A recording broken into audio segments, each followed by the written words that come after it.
Hey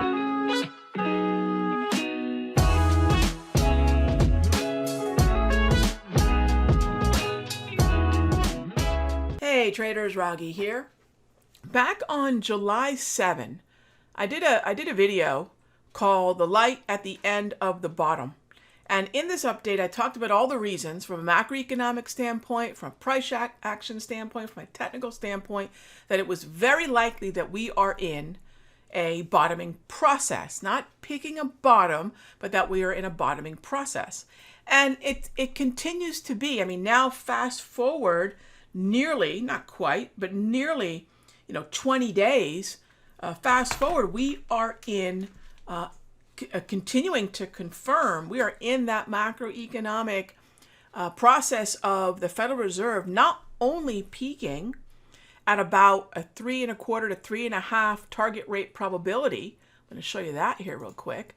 We are also looking at maybe reaching that peak as soon as November, and that actually represents a 1/4 point less a hike than what was initially expected, and even expected just 10 days ago. The other thing that I want to share with you all, and this is all data, gang. I'm not going to pull up some secret squiggle and show you, hey, this thing is pointing out that we're going to have another leg higher or lower. Gang, no indicator, I call them secret squiggles, leads the market, right? First of all, take that out of your mind. No indicator that needs open, high, low, close can lead open, high, low, close. Now, some of you might be shaking your head saying, Rog, it's just not true. That's okay. That's okay. 32 years in the market have taught me, if you want to know where the markets are heading, get an understanding of what the Federal Reserve is looking at and what they're doing based upon that. Well, that's exactly what the November-December target rate probabilities are showing us, that we're going to peak at 3.25 to 3.5% on the Fed target rate. And then at that point, November or December, while we flatten out, well, what precedes cutting rates? Well, it's not going to happen right away, but you'll notice going out even into July of next year, we're still in that 3.25, 3.5. And there's a little bit, and I do mean a little bit, of probability that come next summer, a year from now, that we're already starting to cut rates. That might be a little presumptuous, but that's what we are discounting into price. That's one of the many reasons that it's easy to sit here and say, macroeconomically, the bottom is in, because the Fed is not going to persist in hiking rates. Here's another really interesting thing, because a lot of traders might say, but Rog, inflation. What about inflation? This is a chart from the Bureau of Labor Statistics and Federal Reserve. This was an article and a chart that ran on WSJ today.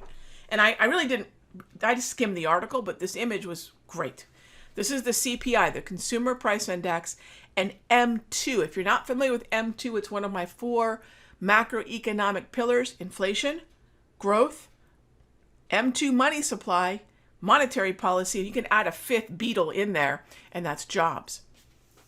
The idea that if we are printing less, that CPI will come down is pretty well established on this graph.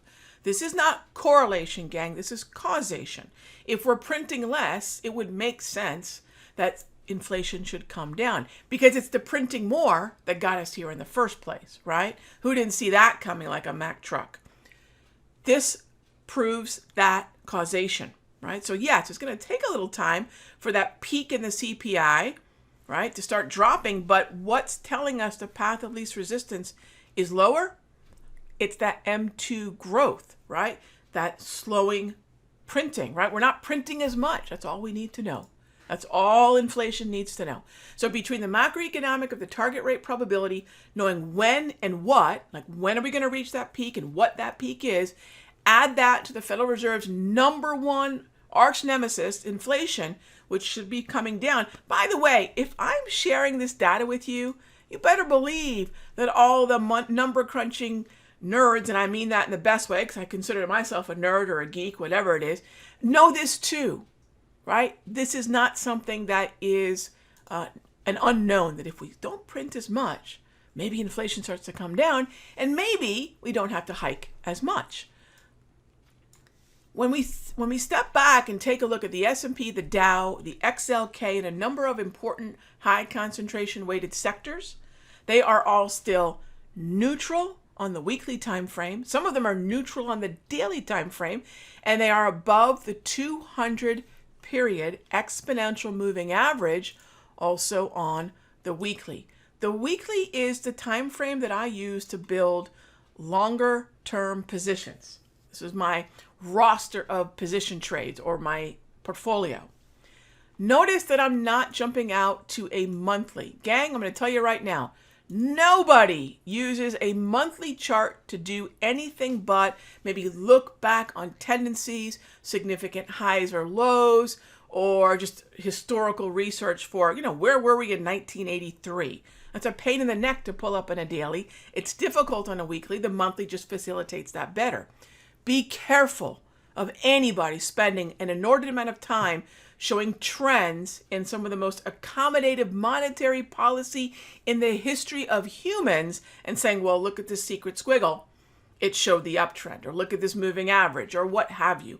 You won't see me do that because nobody uses the monthly to build longer term positions. A monthly time frame, by the way, is one candle a month, right? So it cracks me up when people start showcasing a monthly. Just stop. It's great for research. It's unrealistic for positions. That being said, the weekly is exceedingly helpful. And that weekly sitting above the 200 is in the bullish hemisphere, neutral market trend via either the trade flag or the JT multi, again, confirms that. You add to that the inflation chart that I showed to you. You add to that the macroeconomic of the target rate probability, and that we are more than halfway there. And we have the makings of a bottom. Now, could something unforeseen happen? Of course, right? But unless you have the flux capacitor, sector study or index study, I'm being funny here. The flux capacitor was the gizmo that Doc Brown put in the DeLorean, so Marty McFly could, he ended up going into the future and back in the future, right? I'm joking because a lot of traders want to really tell you they've got the flux capacitor. They can tell you what's going to happen. They can jump in that DeLorean. I'm here to tell you, in 32 years, it doesn't exist. What we do have is process. We don't have to predict. I know you all that are listening to this, 7 minutes in, you know better. You're not here because you're waiting for me to predict where the markets are going. You understand process. You're a real trader. And I tip my hat to you because there's a lot of traders out there that are still looking for people to tell them where a market is going. So clearly, it's the flux capacitor indicator, right? Okay. Take a look at XLK. Take a look at the S&P. Take a look at the Dow. Take a look at healthcare, which, by the way, is actually overbought, but could set up, if we move lower from this overbought area, could set up maybe a weekly or even an oversold buy if we can get down to about 125. Take a look at some of these high concentration weighted sectors. This is a follow-up 20 days later from that July 7 video where I said the light is at the end of the bottom. Well, here we are. Here we are. And I wanted to follow up on that to really counteract a lot of the fear-mongering that you're going to be pummeled with. Very few optimistic voices out there. A lot of, oh, the recession is coming. I'm going to tell you this right now. Who cares? Don't worry about a recession, gang. It's a conversation happening on television and with economists. We're traders. We're investors. The fear-mongering is going to be, oh, this is the beginning of the end, right? Why? Because a secret squiggle said so? Or because there's a rate of change macroeconomic process? Well, I've given you one right here. I really want to give you all some armor, right, to fend off that kind of, communication, which is just toxic and terrible. And I want you to be able to be optimistic about your trading and your portfolio. So just a follow-up to that July 7 video. Check that out. The light at the end of the bottom. This is the light at the end of the bottom, part 2, follow-up. And follow-up is so important because if I'm not following up with you, that means I'm not doing the rate of change analysis. Here it is, a little bit more thorough. If you have questions or comments, if you're thinking, Rog, that makes perfect sense, or Rog, you're out of your mind. Either way, I welcome it. Leave the comments or questions below. Thanks as always for smashing the like button, and I will see you all in Charts and Coffee tomorrow. We can keep the conversation going. Hey traders, Raghee from Simpler Trading. Thank you so much for watching this video. Be sure to leave a like and a comment below. And remember, subscribe and click the bell icon so you'll get notified of the next update. And when you're ready to join me for live trading, be sure to head on over to simplertrading.com. I'll see you in the next update.